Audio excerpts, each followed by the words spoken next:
Bueno, aquí estamos.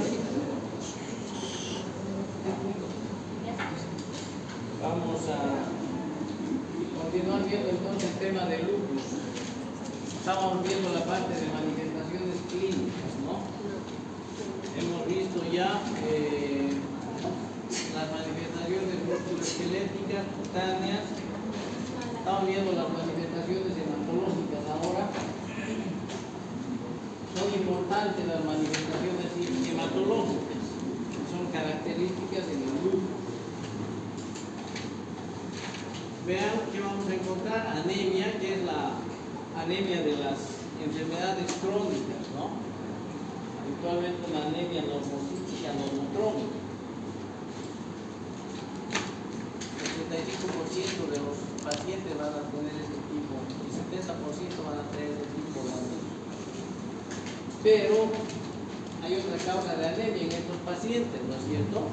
Puede haber, además de esta anemia, puede haber una anemia hemolítica en los pacientes que tienen anticuerpos antieritrocitarios. Entonces puede haber otro tipo de anemia, vean, en menor proporción, pero pueden superponerse ambas. Lo más habitual hemos dicho que haya una leucopenia, ¿no? Menor de 4.000 leucocitos por milímetro cúbico, 65% de las veces, acompañado de linfopenia, menos de 1.500 linfocitos, 50% de los pacientes. Puede haber trombocitopenia en los pacientes que cursan con anticuerpos antiplaquetarios, entonces van a ser trombocitopenia. Un paciente que tiene lupus y tiene trombocitopenia seguramente tiene anticuerpos antieritrocitarios y esa es la razón de la trombocitopenia, ¿no? Ya los porcentajes de aquí para abajo ya son muy bajos, ¿no? Esplenomegalia, en algunos casos, como linfadenopatías. Todo paciente con patología autoinmune, con trastornos hematológicos, jamás nos debemos olvidar de evaluar los ganglios linfáticos, de buscar el vaso y el hígado. Si no examinamos ganglios, si no examinamos abdomen, hígado, vaso en un paciente con patología autoinmune, con patología hematológica, no está completo. Sí o sí tenemos que investigar. En el lupus apenas el 15% de los pacientes tienen linfadenopatías y tienen esplenomegalia, porcentaje bajo, ¿no es cierto? Entonces siempre hay que investigar. Si yo encuentro un paciente con adenopatías, con ganglios infartados, con esplenomegalia, tengo que buscar otra enfermedad, algún problema hematológico, ¿ya? Después voy a pensar en lupus, porque es bajo, que es 15%, pero en trastornos como leucemias, como linfomas, por ejemplo, ahí sí voy a encontrar frecuentemente adenopatías y esplenomegalia. Para eso sirve, para hacer diagnóstico diferencial. Entonces eso tiene que estar claro. Bien, trastornos neurológicos no son tan frecuentes, ya vean, desde trastornos cognitivos hasta trastornos nerviosos, de raíces nerviosas, polineuropatías, hasta trastornos vasculares puede haber en el sistema nervioso central, ¿no? Vean, los trastornos cognitivos, que son los más frecuentes, 50% de los casos. Entonces puede haber problemas emocionales en el aprendizaje, en la comprensión, pacientes con desorientación, general, ¿no? Trastornos emocionales. Incluso puede haber psicosis emocional en algunos casos. Cuando hay estos trastornos o psicosis hay que pensar en un lupus del sistema nervioso central, porque no es muy habitual. Cefalea, vean, 25% de los pacientes más presentan cefalea. Si es una cefalea intensa, muy persistente, igual hay que hacer una tomografía y pensar que está haciendo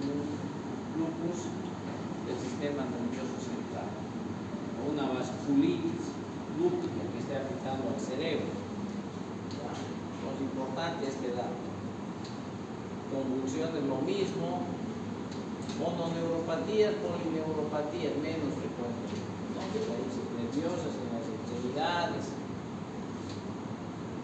accidentes cerebrovasculares, apoplejía o infartos transitorios, pacientes que hacen vasculitis, ¿no? Esos van a poder tener este tipo de trastorno. Bueno, y vean 2 a 5% o menos de 1% otro tipo de trastorno, menos frecuentes. A nivel cardiopulmonar también es importante, ¿ya? Lo más frecuente, pleuritis, pericarditis, ¿no? ¿Cómo se manifiesta? Con derrame pleural o con derrame pericardio, entre el 30 al 50% de los pacientes. Pero en general, vean, el 60% de los pacientes va a ser algún trastorno cardiopulmonar. Entonces son frecuentes. Pleuritis y pericarditis lo más frecuente. Se manifiesta con derrames. En general no son grandes derrames, no son pequeños. Miocarditis y endocarditis. Porcentaje bajo, pero puede provocar un bloqueo del sistema de conducción, un bloqueo ventricular o bloqueo de rama, ¿no? La endocarditis puede llevar a una insuficiencia mitral, generalmente, o aborto, ¿no? Problemas de las válvulas.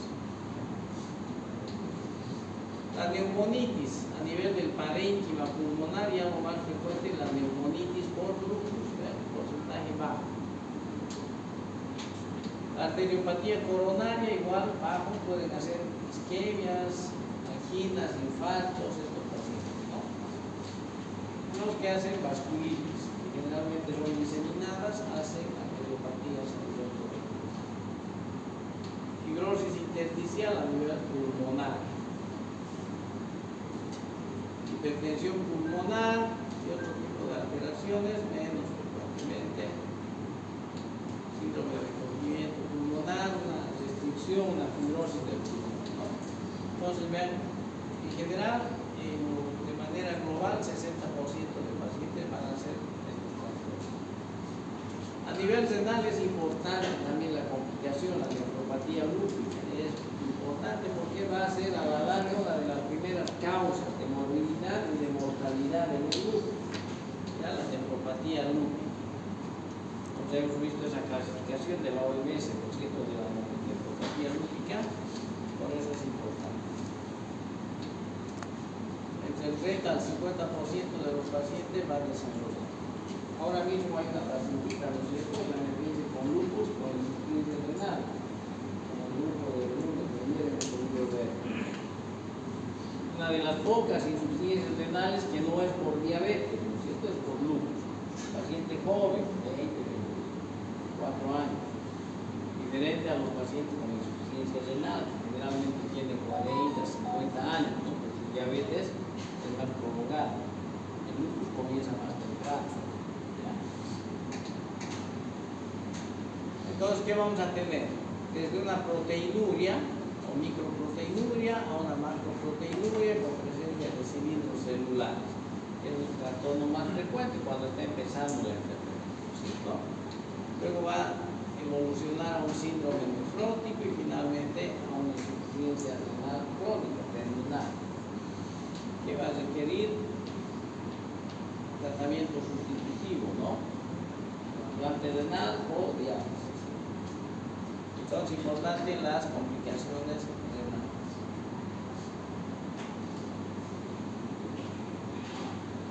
A nivel digestivo, y al menos, ¿no?, un 40% de los pacientes van a tener trastornos digestivos. Manifestación de los síntomas inespecíficos la mayor parte de las veces, ¿ya? Náuseas, dolor, diarrea, problemas de esa naturaleza. Puede haber trastornos hepáticos con elevación de las enzimas, ¿no?, transaminasas, principalmente. Y puede desarrollarse la vasculitis en cualquier sector del tubo digestivo. Puede haber trombosis, puede haber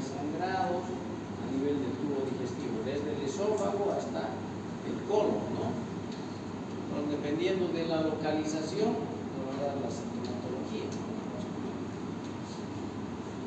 Problemas de trombosis venosas, arteriales. ¿Quiénes hacen más frecuentemente este tipo de trastornos?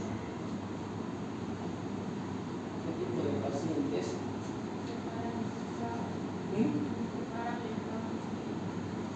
Hablando de lupus.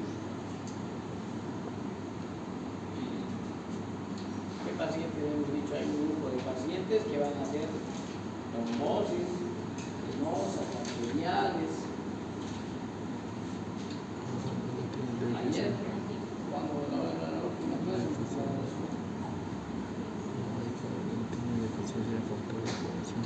pacientes con síndrome antifosfolipídico, sí. Tienen trombosis arteriales, venosas, abortos a repetición y anticuerpos antifosfolipídicos. Ese es el síndrome antifosfolipídico. Esos pacientes van a hacer esto. Tienen que estar leyendo, ya deberían responder eso, avanzar. Para el examen quieren leer, les repito nuevamente, para el examen un ratito y se olvida. A nivel ocular, síndrome de Fovring asociado a múltiples trastornos autoinmunes. Conjuntivitis, epiescleritis, vasculitis ocular.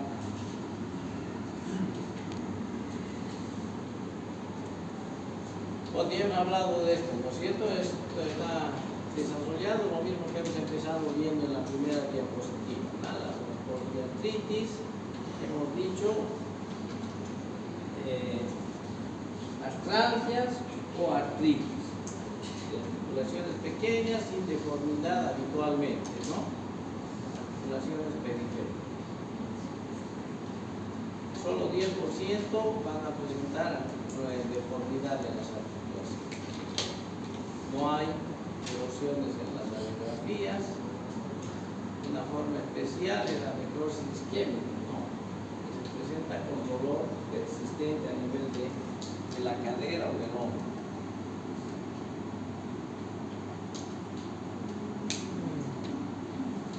El lupus discoide, el lupus en la piel, ya hemos hablado del lupus discoide, el eritema generalizado, el lupus eritematoso cutáneo subagudo. Son tres formas de lupus cutáneo. ¿Ya?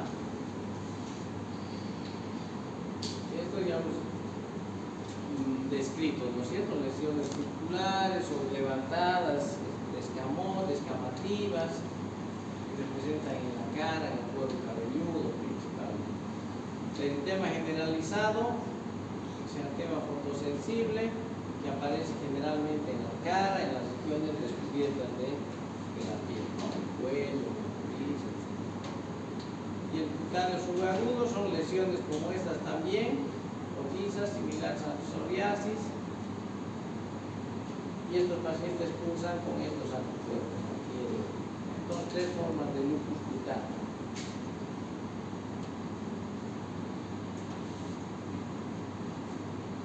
Estas son las úlceras orales que hemos mencionado, ¿no? Como las aftas que dijimos que hay que preguntar siempre al paciente la presencia de aftas, que están en los criterios de clasificación del diagnóstico de lupus, ¿no es cierto? Es uno de los criterios.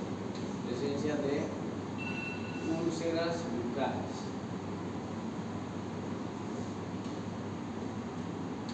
El eritema en alas de mariposa, dorso de la nariz y las mejillas. Y este es el eritema generalizado, ¿no? Que aparece en cualquier lugar de la boca. Lo mismo, ¿no? El eritema en alas de mariposa, aquí se ve mejor, ¿no es cierto? Por la forma.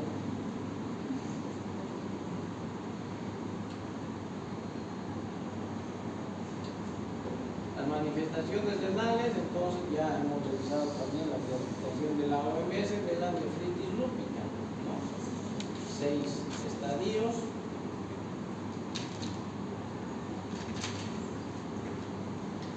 Los dos primeros y en el último no se hace nada. En cambio, del 3 al 5 sí hay que tomar medidas agresivas el tratamiento para evitar que la nefropatía progrese.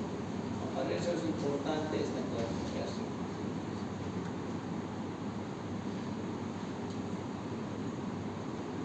Nivel del sistema nervioso central, trastornos cognitivos, cefalea, convulsiones, la psicosis, ya hemos visto. Problemas vasculares, trastornos pericárdicos, pericarditis, a nivel hematológico, ya hemos hablado de todo esto, ¿no? Un derrame pericárdico, ¿no es cierto? Una pericarditis. Aumento global del área cardíaca, no simétrico a ambos lados. Se llama el signo de copa de champán invertido, ¿no es cierto? La pericarditis o derrames pericárdicos. ¿Qué hay aquí? Un electrocardiograma de 1, de 2, de 3. A ver, ¿sabes qué hay ahí? Es el electrocardiograma.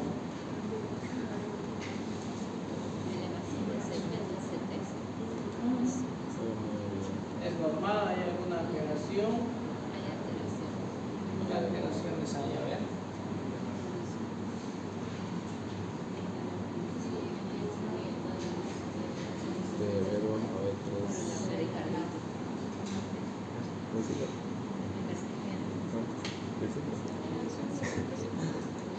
¿Quién me dice? Elevación del segmento ST hay de B2. Elevación del segmento ST. ¿Dónde? B también de 2 y B2, B3. ¿Qué más? ¿Hay algo más?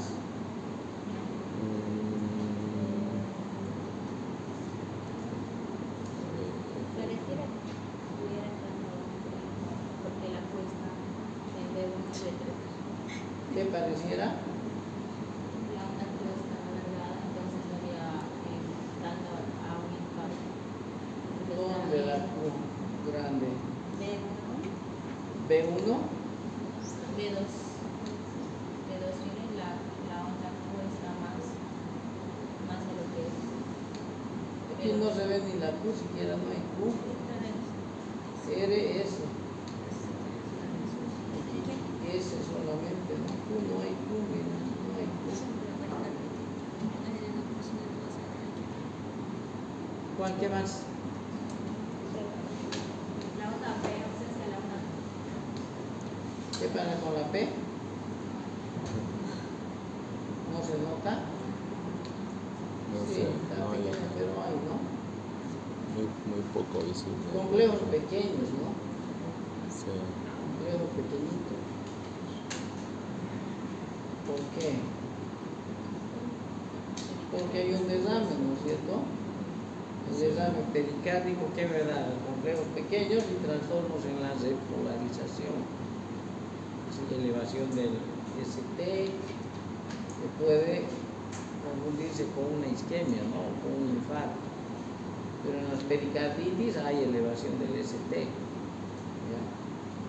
Entonces eso es lo que se ve, ¿no? Elevación del ST y complejos pequeños. ¿Por qué? Porque hay presencia de líquido en el pericardio, el derrame pericardio también. La pericarditis, ¿no es cierto? El dicho es lo más frecuente en el lupus, a nivel cardíaco, la pericarditis. Aquí una pleuritis, ¿no es cierto? Con derrame pleural, o sea, velamiento de la base del pulmón derecho, ¿no? Derrame pleural. Y también por una pleuritis, ¿no? Que es la trastorno más frecuente a nivel respiratorio. ¿Aquí qué hay? Hay un velamiento, ¿no? Sí. Difuso de ambos campos pulmonares. Una neumonitis. Sí. Una neumonitis intersticial. También complicación del lupus. A nivel ocular, el dicho síndrome de Faury y conjuntivitis. Puede haber vasculitis retiniana, que nos va a dar derrames, infartos a nivel de la retina, ¿no? sí que puede llevar a la ceguera, vean, de días a semanas. La vasculitis a nivel de la retina es una complicación grave, ¿no? No se puede quedar ciego. Entonces un oftalmólogo tiene que evaluar y hacer un tratamiento urgente, ¿no?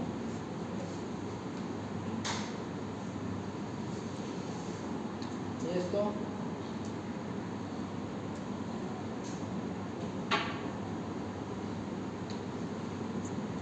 ¿Qué tipo de lesiones será?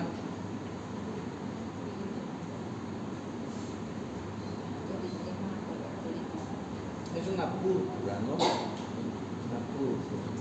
¿Qué tipo de púrpura puede haber? Púrpura trombocitopénica y la otra, una púrpura vascular, las vasculitis, que son lesiones puntiformes o pequeñas, así de color rojo, ¿no es cierto? Sí. Que aparecen en la piel. A simple vista podría ser una púrpura trombocitopénica, podría ser una púrpura vascular. ¿Cómo se podrá diferenciar ambas? Trombocitopénica es cuando hay plaquetas disminuidas, ¿no es cierto? Y se produce sangrados a nivel de la piel y lesiones puntiformes, que se llama púrpura trombocitopénica. En cambio, la vasculitis son inflamación de los vasos sanguíneos, que se puede ver a nivel de la piel. Entonces, si es una vasculitis, es un vaso inflamado, se puede incluso palpar el vasito, el vascular. Y lo más importante, que desaparece a la vitropresión. Desaparece. Presión o vitropresión, ¿no es cierto? Esa es vascular. En cambio, la trombocitopénica no es palpable, es plana, pero no desaparece a la digitopresión porque es sangrado, es extravasación de sangre. No desaparece a la digitopresión, ¿no? Entonces se puede ver la púrpura. Esto es una vasculitis, ¿no? Es decir, la vasculitis puede aparecer en cualquier órgano o tubo digestivo, pueden sangrar.